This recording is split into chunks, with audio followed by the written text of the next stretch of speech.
Hello everybody, this is Howie How. This is my first video. I have a record playing right now. First video, I want to just go over the medical stuff here that I have. A lot of this is post-war, post-World War II, Korea and early Vietnam. Let's go over the bags I have. This is a reproduction World War II Corpsman medical bag. I forget what the name is. They used these before World War II, before switching to the army-looking yoke system, and they used these on ships, and they used these on Corpsmen still use these, as they were they're just essentially just empty bags. So right here is a jungle first aid kit. It's OD. Top code up here 6545823-816B. Don't know what date it is, but I want to say it's Korea or early Vietnam at least. Stuff is still canvas, and so if you look in here, simple cases. Up here, it's just empty space. Now this isn't military. This is more civvy stuff, but has a military look. Would I use this for reenactment? No, but I'm not really the reenacting type. I just use this for fun. But that's that.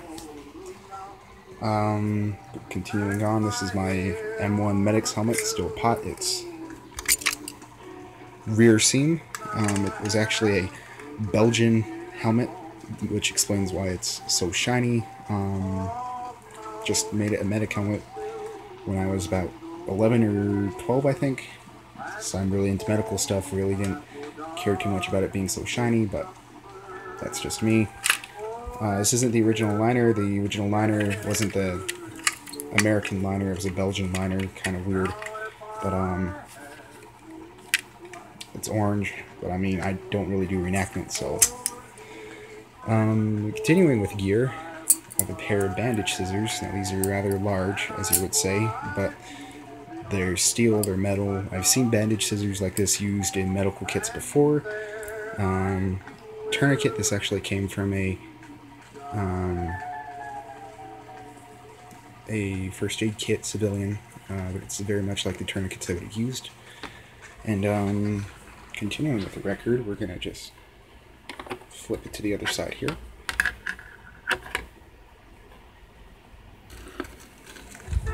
Now getting back to it,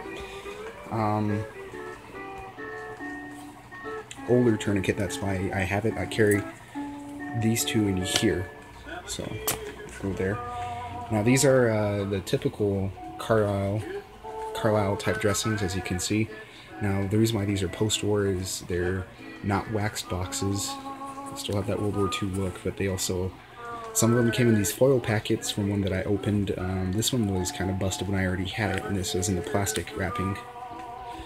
But essentially all it is this. This isn't real blood. If it was real blood, I wouldn't have it. It's just fake dye. It was something that me and a few buddies were doing just for laughs and giggles. But that's what it is. It's essentially just a gauze roller with a gauze dressing. So these here I got from my last job of employment. The guy just said, take them if you want, from the summer camp I worked at. But they're these bandage gauze rollers, sterilized, 2 inches by 6 yards.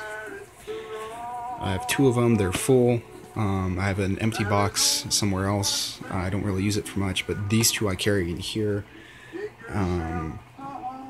These bandages, besides this one, I carry in my Corpsman bag here, this odd colored one. And for you Looney Tunes fans, it's Acme Cotton Products. There was an Acme company. This one I carry in here. Now these are larger, and these are about the smaller sized. And these are what are carried, these ones here. So you see there and there, essentially all they are gauze rollers. And it's essentially an older version of this. There was one that had, yeah. So you see they come in a blue waxed paper. As you see, these sterile gauze. Probably more of a Navy or Air Force item from Korea, if anything. These are possibly the only World War II items I have. The reason why they're all torn up is because when I got them, I got these two and these with these at a flea market in Gallup. So this is not sulfa, as you may think. This actually was original. This came from the green Vietnam medical bag jungle kit.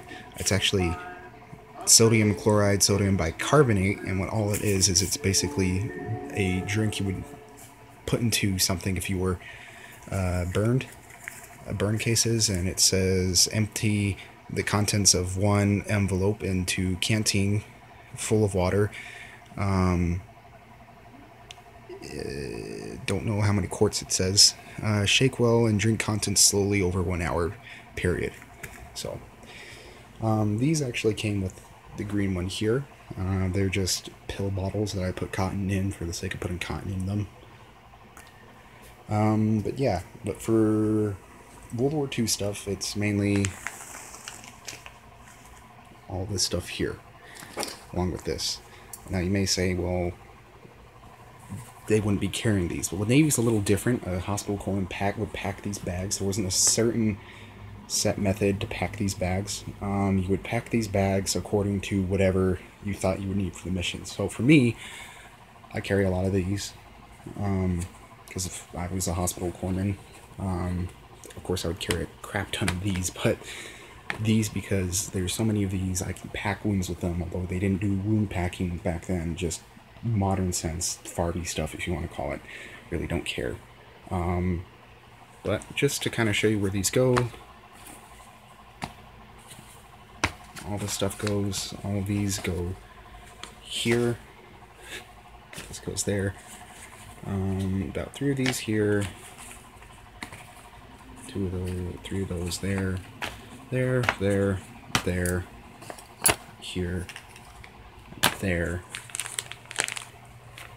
and there. So that's kind of how it goes, sloppily. But yeah, that's kind of the medical stuff I have on here. I don't do reenactment. I'm more of the historical medical side of wars. I'll be doing history of medicine, first aid stuff throughout my channel. This isn't going to be a World War II channel. This is just going to be a personal channel for stuff that I have an interest in. Records, music, gear, impressions, stuff like that. So just know that this is just kind of an idea of one of the many things I'll be doing on this channel. So thank you for watching. I hope you enjoy. Leave a comment if you want me to go over something specifically within this stuff, or a question, and I will go through it. So thanks for watching. Please like, comment, and subscribe.